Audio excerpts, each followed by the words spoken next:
भाग एक उंगली पर उठाया पर्वत। एक बार इंद्रदेव ने अहंकार में गोकुल में इतनी बारिश कर दी कि गांव डूबने लगे।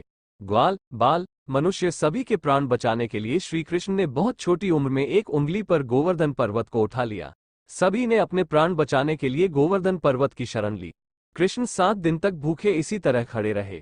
इस तरह कान्हा ने इंद्र का घमंड चूर चूर किया। कृष्ण की इस लीला को देखकर सब हैरान थे। भाग 2 कृष्ण के मुंह में दिखा ब्रह्मांड। एक बार खेलते हुए बाल गोपाल ने ती खा ली थी। बड़े भाई बलराम ने कान्हा की इस हरकत का जिक्र मैया यशोदा से किया। जब मैया ने कान्हा का मुंह खोलकर देखा तो उन्हें समस्त ब्रह्मांड दिखाई दिया। कृष्ण की इस लीला को देखकर मां यशोदा आश्चर्यचकित रह गईं। भाग 3 पूतना को दी सजा। पौराणिक कथा के अनुसार कंस ने कृष्ण को मारने के पूतना को भेजा। पूतना भेष बदलकर आई, लेकिन बाल गोपाल उसे पहचान गए। जब पूतना ने अपने वक्ष पर विष लगाकर कान्हा को दुग्धपान कराया तो कृष्ण ने उसके वक्ष से ही प्राण खींच लिए और राक्षसी पूतना का वध कर दिया।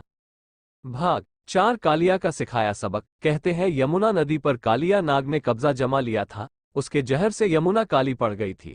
एक बार खेलते हुए कान्हा की गेंद नदी में चली गई। उसे लाने के लिए कृष्ण नदी में कूद पड़े। कान्हा और कालिया नाग के बीच भयंकर युद्ध हुआ।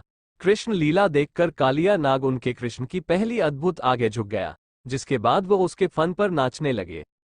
भाग 5 जन्म के समय हुआ चमत्कार। श्री कृष्ण ने कंस के कारावास में जन्म लिया और इनका जन्म होते ही कारावास के दरवाजे खुल गए और प्रहरी गहरी नींद में सो गए। आकाशवाणी हुई कि बाल गोपाल को नंद के घर पहुंचा दे और नंदराय की नवजात कन्या को लेकर आ जाए। ये था कृष्ण की लीला।